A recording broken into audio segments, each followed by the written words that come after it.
Phone किधर है मेरा? ओह ये रहा।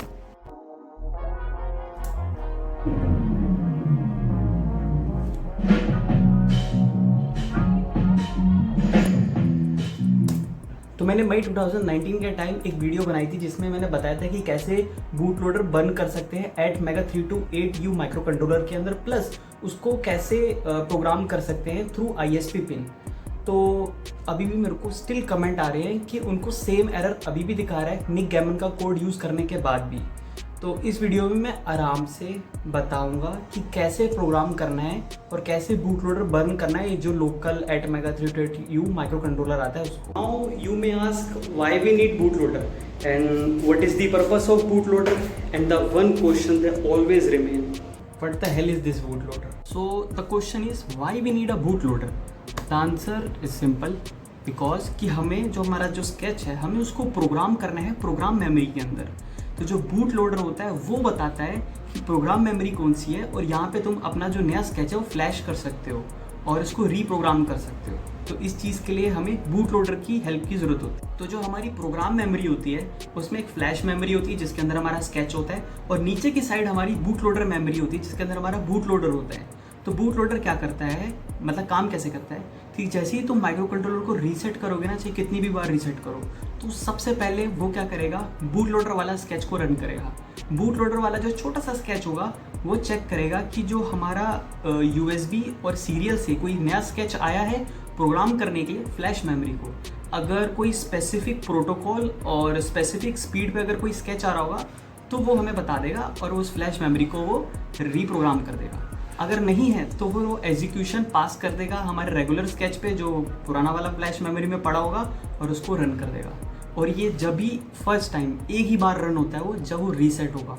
तो जैसे ही तुम प्लग करते हो माइक्रो कंट्रोलर रीसेट होता है, बूट लोडर चेक करता है कुछ आया नया स्केच या नहीं आया, फिर वो जंप कर जाता है स्केच के ऊपर पुराने वाले पे और उसको रन कर रहा होता है। जो टेक्निकल एक्सपेक्ट्स होते हैं ना कि कैसे बूट लोडर बर्न कर रहे हैं, तो उसमें क्या होता है कि सबसे पहले कि जो बूट लोडर सेक्शन बताया ना मैंने, मेमोरी के अंदर जो नीचे की साइड होता है उसको सबसे पहले अनलॉक करते हैं, तो अनलॉकिंग दी बूट लोडर। फिर उसके बाद जो फ्यूजेस होते हैं चिप के अंदर उसको सेटिंग करते हैं। उसके बाद खुद का जो बूट लोडर है वो बर्न कर देते हैं। फिर उसके बाद जो बूट लोडर सेक्शन है उसको लॉक कर देते हैं। जो मैंने बताया ना फ्यूजेस की सेटिंग्स वो डिफाइन करती हैं कि क्लॉक स्पीड क्या होगी माइक्रो कंट्रोलर की, EEPROM को इरेज नहीं करना जब माइक्रो कंट्रोलर की पावर ऑफ हो जाएगी, और जो मिनिमम वोल्टेज जिस पर रन करेगा माइक्रो कंट्रोलर वो क्या होनी चाहिए, बॉड रेट क्या होनी चाहिए, कितनी स्पेस लेगा बूट लोडर, ये सारी चीज़ें फ्यूजेस के अंदर होती हैं जो हम सेट करते हैं बूट लोडर बर्न करने के टाइम। तो प्रोग्राम करना है हमें ATmega 328U माइक्रो कंट्रोलर को, जिसके दो तरीके हैं। पहला Arduino एज ISP, जिसकी वजह से बूट लोडर की जो मेमोरी स्पेस है वो हम यूज़ कर लेंगे एज अ फ्लैश मेमोरी, और उसमें हम पूरा अपना स्केच डाल देंगे। और इसमें 6 पिन यूज़ होती है, MISO, MOSI, SCK, ground, VCC और रीसेट। और दूसरी साइड आता है हमारा सीरियल कम्युनिकेशन, जिसके अंदर हम UART के थ्रू प्रोग्राम कर पाएंगे माइक्रो कंट्रोलर को। TX-RX पिन यूज़ होगी जिसके अंदर, और इसमें क्या है कि जो बूट लोडर है वो होना चाहिए तभी सीरियल कम्युनिकेशन कर पाएंगे USB और हमारे Arduino बोर्ड माइक्रो कंट्रोलर के बीच में। और इसमें 5 पिन यूज़ होती हैं, TX-RX, reset, ground and VCC। और इसके अंदर हमारा बूट लोडर रिजर्व्ड रहता है, पर जो Arduino ISP के अंदर हमारा बूट लोडर रिप्लेस हो जाते हैं। जो नॉर्मल मेथड है ना जिससे प्रोग्राम हो जाना चाहिए था माइक्रो कंट्रोलर, वो काम नहीं करता है ATmega 328U माइक्रो कंट्रोलर पे। तो अभी मैंने वही सेटअप किया, मैं दिखाता हूँ कि क्या है। Arduino बोर्ड है और ये एज ISP पिन है इसकी, जो ब्रेडबोर्ड पे लगे ATmega 328U माइक्रो कंट्रोलर पर लगी हुई है। और मैं भी दिखाता हूँ कि क्या एरर आया। तो ये एरर दिखा रहा है और ये प्रोग्राम नहीं हुई, और -F कह रहा है ओवरराइट करने के लिए चेक। और मैंने ये वाला कोड यूज़ किया है जो normally ATmega 328U micro controller को प्रोग्राम कर लेता है। देखो पिन कैसे लगानी है, तो पिन नंबर 7 VCC से लगेगी, पिन नंबर 20 भी VCC से लगेगी, पिन नंबर 8 ग्राउंड है, पिन नंबर 22 ग्राउंड है। तो जैसे ब्रेडबोर्ड पे मैंने लगा रखा है, तो ये रही हमारी पिन नंबर 22 जो ग्राउंड हो रखी है, पिन नंबर 20 जो VCC से कनेक्ट है, और ये जो पिन नंबर 1 वो रीसेट है, तो इसे एक 10 किलो ओम के रेजिस्टर से होते हुए पुल हाई किया है, मतलब VCC से लगाया। और पिन नंबर जो हमारी 7 है वो VCC है, फोकस, और जो हमारी पिन नंबर 8 है वो ग्राउंड है। और क्रिस्टल लगेगा पिन नंबर 9 और पिन नंबर 10 के बीच में, और वहीं से कैपेसिटर के तार आएंगे जो लगेंगे ग्राउंड से।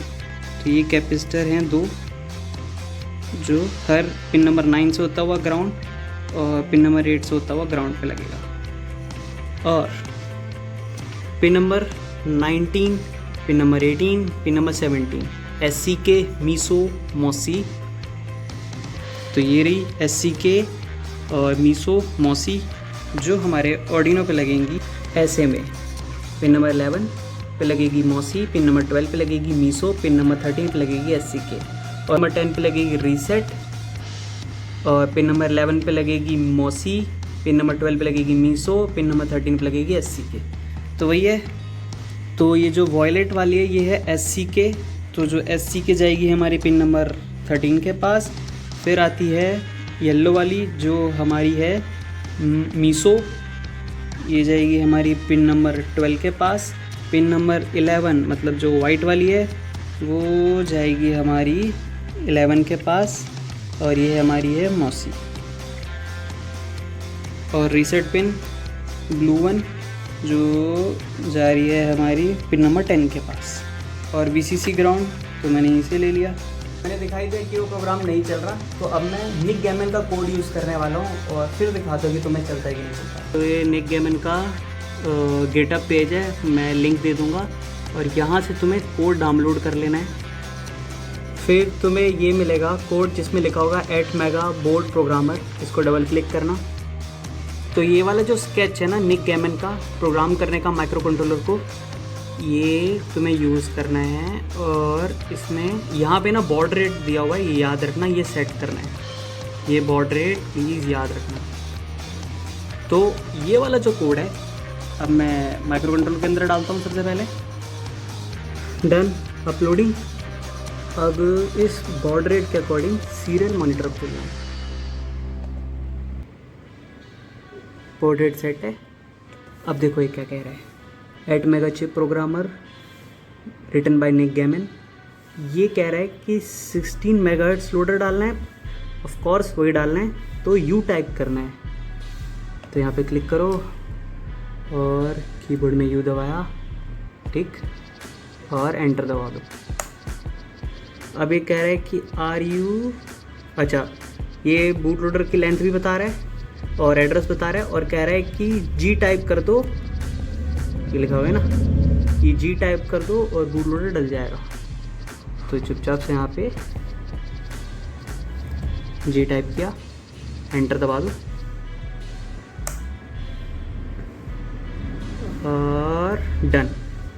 ये लिखा हुआ है ना अपना मस्त तरीके से, डन, प्रोग्राम डल चुका है। सिंपल है। निक गैमन का मैं गिटहब का लिंक दे दूंगा डिस्क्रिप्शन में, वहाँ पे क्लिक करना, कोड को डाउनलोड करना, वहाँ पे लिखा होगा 8 मेगा प्रोग्रामर, उसको तुमको डबल क्लिक करना है। जैसे ही वो ऑर्डिनो की फाइल खुलेगी तुम्हें उसको सिंपली अपलोड कर देना है ऑर्डिनो बोर्ड के ऊपर।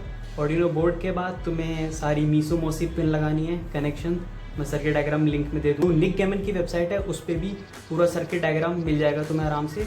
और जैसे ही तुम इसको अपलोड कर दोगे उसके बाद तुम्हें सीरियल मॉनिटर ओपन करना है, बॉड रेट देख लेना, बॉड रेट के अकॉर्डिंग तुम्हें सीरियल मॉनिटर पे सेट कर देना है। जैसे ही सब कुछ लिख के आ जाएगा तुम्हें वो सबसे पहले पूछेगा कि 16 मेगाहर्ट्ज़ वाला करना है या 8 मेगाहर्ट्ज़ का।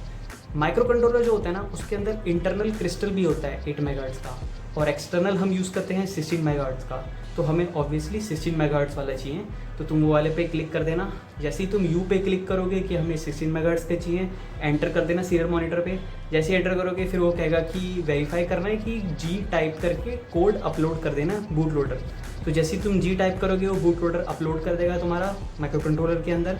अब तुम्हें क्या करना है, अब तुम्हें चेक करना है कि बूट लोडर डला कि नहीं डला। ओके, तो ये इसके अंदर बूट लोडर डल चुका है, और अब इसको मैं प्रोग्राम करूँगा TX RX पिन के थ्रू, जिसके लिए मुझे पिन नंबर 2 और 3 की ज़रूरत पड़ेगी, और बोर्ड पे होती है ये 0 और 1 पे। तो मैं करता हूँ, तो ये लगा दी मैंने। वॉयलेट वाली RX है तो जाएगी बोर्ड के RX के साथ, और ये जो वाइट वाली है वो हमारी TX है और ये जाएगी बोर्ड के TX के पास। और जो रीसेट वाली पिन है ब्लू वाली वो मैंने बोर्ड के रीसेट के साथ लगा दिया है, वो ये रही। और ये रहा हमारा रीसेट, और अभी भी स्टिल रजिस्टर लगा हुआ है, देखना पुल वाला। ओके, क्रिस्टल लग चुका है, एलईडी मैंने लगा दी, और ये ब्लिंक वाला कोड है जो एलईडी बुलेटिन पे है, इसका मतलब पिन नंबर 13 है। डन। और बोर्ड आर्डिनो उनो, और मैंने जो आर्डिनो बोर्ड के अंदर माइक्रो कंट्रोलर था वो निकाल दिया, और ये खाली हो चुका है। और TX-RX मैंने लगा दिया है ब्रेडबोर्ड वाले माइक्रो कंट्रोलर से। तो अब इसमें हम डालेंगे ब्लिंक वाला कोड। सिंपल, अपलोड के पास गया, मैंने क्लिक किया और ये कह रहा है uploading. Okay, done uploading. LED blink हो रही है अब मस्त तरीके से। पिन नंबर 13 पे मैंने रजिस्टर लगा के एलईडी लगा दी, क्रिस्टल लगा हुआ है, वायरिंग ये रही, माइक्रो कंट्रोलर द्वारा प्रोग्राम करते हैं, स्पीड चेंज करते हैं एलईडी ब्लिंक की।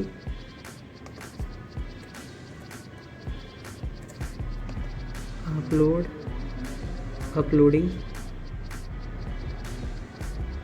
तो बूट लोडर मैंने निक गैमन के कोड के थ्रू मैंने इसके अंदर डाल दिया, जो ATmega 328U माइक्रो कंट्रोलर है, जो लोकल वाला है।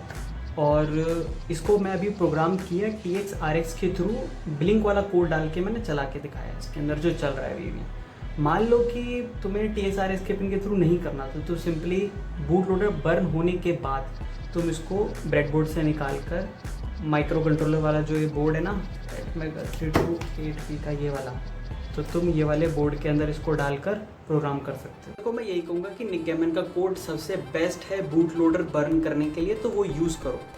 और जो लोग यूज़ कर रहे हैं फिर भी वो एरर दिखा रहा है, तो इसका मतलब यही हो सकता है कि या तो ये जो कनेक्टिंग वायर्स होती हैं जो तो हम ब्रेडबोर्ड पे यूज़ करते हैं, ये ख़राब हो जाती हैं बहुत जल्दी, और ये बहुत लो क्वालिटी की होती हैं। तो अगर इनका सही से ध्यान ना रखा जाए तो ये कनेक्शन लूज़ होने की वजह से भी दिक्कत आती है। प्लस जो रीसेट पिन है उसको पुल हाई करना है, रजिस्टर लगा के ग्राउंड नहीं करना, VCC पे लगाना है। 10K 100K का रजिस्टर, दोनों में से कोई भी, उसको लगा के पिन नंबर 1 से होता हुआ पॉजिटिव मतलब VCC पे लगाना है। पहली चीज़ लूज़ वायर, दूसरी चीज़ रीसेट पिन का ध्यान रखना है, तीसरा कि क्रिस्टल और जो कैपेसिटर तुम लगा रहे हो ना पिन नंबर 9 और पिन नंबर 10 पर, वो भी लूज़ होने की वजह से दिक्कत होती है। जो क्रिस्टल होते हैं वो भी कभी कभी ख़राब होते हैं, तो उसकी वजह से भी कोड रन नहीं हो पाता सही से। बस यही है, बाकी अगर इन सारे फैक्टर का ध्यान सही से रखा जाए तो बड़े प्यारे तरीके से बूट लोडर बर्न हो जाता है ATmega 328U माइक्रो कंट्रोलर के अंदर।